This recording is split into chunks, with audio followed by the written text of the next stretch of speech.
नमः शिवाय। ओम जय शंकर की हर हर महादेव। ओम गुरुवे नमः। भविष्य पुराण के ब्रह्म पर्व में प्रसंग है कि एक समय व्यास जी के शिष्य महर्षि सुमंतु तथा वशिष्ठ, पराशर, जैमिनी, याज्ञवल्क्य, गौतम, वैशंपायन, शौनक, अंगिरा और भारद्वाज आदि महर्षि गण पांडव वंश के समुत्पन्न महाबलशाली राजा शतानिक की सभा में गए। राजा ने उन ऋषियों का अर्घ्यादि से विधिवत स्वागत और आदर सत्कार पूर्वक उन्हें उत्तम आसनों पर बैठाया और विनय पूर्वक कहा कि आप ऋषिगण के आगमन से मेरा जन्म सफल हो गया। और राजा शतानिक ने महर्षि वेद व्यास जी से धर्म ज्ञान की शिक्षा देने का आग्रह किया। व्यास जी की आज्ञा से महान तेजस्वी एवं समस्त शास्त्रों के ज्ञाता व्यास जी के शिष्य सुमंतु महर्षि ने राजा शतानिक को प्राणियों की उत्पत्ति की शिक्षा दी कि प्राणियों की उत्पत्ति किस प्रकार हुई, इस मनुष्य लोक में मनुष्यों की जीवधारियों की उत्पत्ति किस प्रकार हुई। महर्षि सुमंतु बोले, हे राजन, पूर्व काल में यह सारा संसार अंधकार में था, कोई भी पदार्थ दृष्टिगत नहीं था।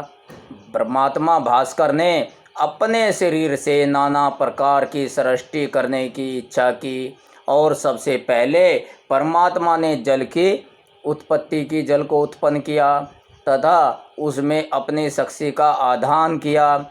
इससे देवता, असुर, मनुष्य आदि संपूर्ण जगत उत्पन्न हुआ।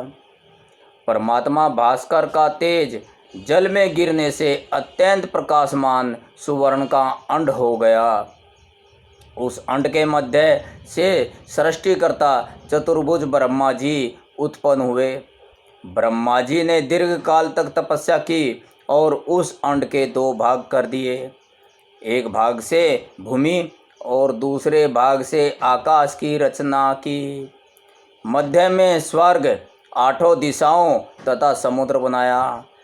महदादि तत्वों की तथा सभी प्राणियों की रचना की। परमात्मा ने सबसे पहले आकाश को उत्पन्न किया और फिर कर्म से वायु, अग्नि, जल और पृथ्वी आदि चारों तत्वों की रक्षा की। सृष्टि के आदि में ही ब्रह्मा जी ने उन सब के नाम और कर्मों का निरूपण वेदों के अनुसार नियत कर उनकी अलग अलग श्रेणियां बनाई। देवताओं के तुषित आदि गुण, ज्योतिषोम आदि सनातन यज्ञ, ग्रह, नक्षत्र आदि, समुद्र, पर्वत, सम और विषम भूमि आदि उत्पन्न कर काल के विभागों अर्थात संवत्सर, दिन, मास आदि और ऋतुओं आदि की रचना की। काम, क्रोध, लोभ, मोह, मद और अहंकार, इन पांचों विकार की रचना की। विविध कर्मों, सद विवेक के लिए धर्म और अधर्म की रचना की। नानाविध प्राणी जगत की रचना कर सुख दुख, हर्ष शोक आदि द्वंद्वों की रचना की। कर्मों के अनुसार इंद्र, चंद्र, सूर्य आदि पदों पर प्राणियों की नियुक्ति की। हिंसा, अहिंसा, मृदु यानी कि मीठा, सरल और क्रूर, धर्म, अधर्म, सत्य, असत्य आदि जीवों का जैसा स्वभाव था, जैसा व्यवहार था, वह वैसे ही उनमें प्रविष्ट हुआ। इस लोक की अभिवृद्धि के लिए ब्रह्मा ने अपने मुख से ब्राह्मण, बाहुओं से क्षत्रिय, उरु जिसे जंगा कहते हैं, जंगा से वैश्य और चरणों से शूद्रों को उत्पन्न किया। इस प्रकार सारी सृष्टि की सूर्य से उत्पत्ति हुई। वैसे तो बड़ा लंबा विस्तार है, लेकिन यहाँ सूक्ष्म स्तर से मुख्य मुख्य बातों का वर्णन किया है समझाने की दृष्टि से कि किस प्रकार ये सब उत्पत्ति हुई। अब आगे वृत्तांत आता है उत्पत्ति का स्थान कि मनुष्य की उत्पत्ति, जो विशेषकर मनुष्य के बारे में बात करेंगे। मनुष्य की उत्पत्ति का स्थान, सबसे पहले उत्पत्ति कहाँ से प्रारंभ हुई, मनुष्य जीव कहाँ से पैदा हुआ। भारतीय वैदिक आर्यों के शास्त्रों जैसे महाभारत में मनुष्यों के मूल स्थान के विषय में क्या लिखा है देखते हैं।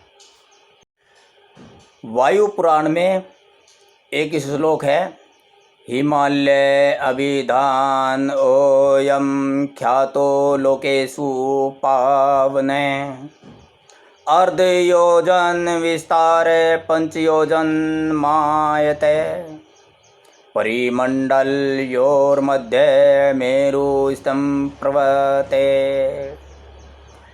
ततः सर्वाः समुत्पत्ता वृत्यो द्विजसत्तम ऐरावती वित्तिस्ता च विशाला देवकी को परशुतिर्यत्र विप्रणाम श्रूयते भरत अर्षभ। अर्थात संसार में पवित्र हिमालय प्रसिद्ध है। इसमें 1 योजन चौड़ा और 5 योजन घेरे वाला मेरु है, जहाँ पर मनुष्यों की उत्पत्ति हुई। ये महाभारत का श्लोक कह रहा है, महाभारत कह रहा है कि हिमालय की में ही मनुष्य की उत्पत्ति हुई। यहीं से ऐरावती, विस्तृता, विशाला, देविका और कहूँ आदि नदियाँ निकलती हैं। यहीं पर ब्राह्मण उत्पन्न हुए। ये वायु पुराण में है। वायु पुराण में क्या लिखा है, दक्षिणेन पुनर्मेरु मानसस्वै मर्दनि वैवृतो निवसति यमः संयमने पूरे। अर्थात मेरु के दक्षिण और मानस के ऊपर यह वैश्वत मनु अपने यमपुर में बसते हैं। ये वही वैश्वत मनु हैं जिनसे समस्त मनुष्य जाति की उत्पत्ति बताई जाती है। मनुष्य का मुख्य भोजन क्या है, दूध और फल। हिमालय पर फल, अन्न और घास आदि खाद्य पदार्थ पाए जाते हैं। दूध पशुओं से और फल वृक्षों से पैदा होता है।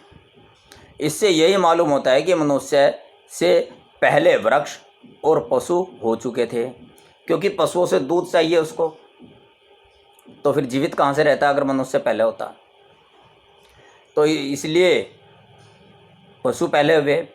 अब वनस्पति खाते हैं, पशु वृक्ष की छाल भी खा लेते हैं और वृक्षों से फल भी प्राप्त होता है। तो दूध और फल मनुष्य का भोजन है। मूलतः भोजन यही है। बाद में साइंस ने जैसे जैसे तरक्की की है, जैसे जैसे कलयुग का चरण आया है, वैसे वैसे पता नहीं क्या क्या खाने लगे हैं। चीन देखो क्या क्या खाता है। तो इसलिए यह मालूम होता है कि मनुष्य से पहले वृक्ष और पशु हो चुके थे तथा मनुष्य ऐसे सुशीतोष्ण, यानी कि जहाँ समान हो, सर्दी गर्म समान हो, जहाँ पशु रह सकते हो, वनस्पति उग सकती हो, अर्थात सारी सृष्टि किसी एक ही स्थान पर पैदा हुई प्रतीत होती हो। जब वृक्ष और पशुओं के बिना, अर्थात दूध और फलों के बिना मनुष्य रह नहीं सकता और पशु बिना वनस्पति के नहीं रह सकते, तो ऐसे देश में जहाँ ये दोनों पदार्थ न होते हों मनुष्य पैदा हो नहीं सकता, मनुष्य का अस्तित्व नहीं हो सकता। मनुष्य से पहले बंदर होना चाहिए और बंदर फलाहारी है। कुल मिलाकर हिमालय ही ऐसा स्थान सिद्ध होता है जहाँ पर मनुष्य के लिए सभी वस्तुएं, सभी तत्व, सभी पदार्थ उपस्थित रह सकते हैं। तो इसलिए यह माना जा सकता है कि हिमालय से ही मनुष्य की उत्पत्ति, आदि उत्पत्ति, शुरुआत उत्पत्ति की हुई है। अब कहते हैं कि मनुष्य से बड़ा ज्ञानवान कोई नहीं है, यह भी मिथ्याचरण है। छोटे से बहिये को देखा, पंछी को, वो अपना घोंसला खुद स्वयं बना लेता है, उसको कौन सिखाने आता है। अपना घर खुद स्वयं बनाता है, अपना दाना खुद चुगता है, अपना भोजन खुद व्यवस्था करता है। तो आज की इस ज्ञान चर्चा को यहीं विराम देता हूँ। इस बात को बताने के लिए मेरा ये उद्देश्य था कि मनुष्य आगे पता चलेगा कि इसका उद्देश्य क्या था, ये नींव है। मेरा उद्देश्य ये था कि फल और दूध ही इसका मूलतः भोजन है। अन्य पदार्थ तो ये कृत्रिम रूप से स्वाद की दृष्टि से लेने लगा है। व्रत में भी, व्रतों में, पूजा पाठ में भी कहते हैं भैया अन्न का त्याग करो, फल और दूध लो। ये इसीलिए लिया जाता है क्योंकि मूल आध्यात्मिकता जो इसकी विकसित होती है वो फल और दूध से होती है। और जैसे जैसे फल और दूध से दूर गया है, अन्य चीज़ों का सेवन करने लगा है, तो वैसे वैसे ये आध्यात्मिकता से, परमात्मा से, ब्रह्मांड की शक्तियों से दूर होता गया है। तो इसीलिए पहले ये बताना ज़रूरी था, जिससे समझ में अगला विषय आ जाए आध्यात्मिकता का। तो हमें जो शुद्धियाँ आ गई हैं आध्यात्मिकता में, सनातन धर्म में, जो स्वार्थी लोगों ने गलत प्रचार कर दिया है, उसको दूर करने का उद्देश्य है। इस अभियान में हमारे आप शामिल हों, सहयोग करें। सहयोग हेतु आप इस चैनल को शेयर करें, वीडियो को शेयर करें, लाइक करें और चैनल को सब्सक्राइब कर हमें सहयोग प्रदान करें। ओम नमः शिवाय। हर हर महादेव। जय शंकर की। ओम गुरुवे नमः।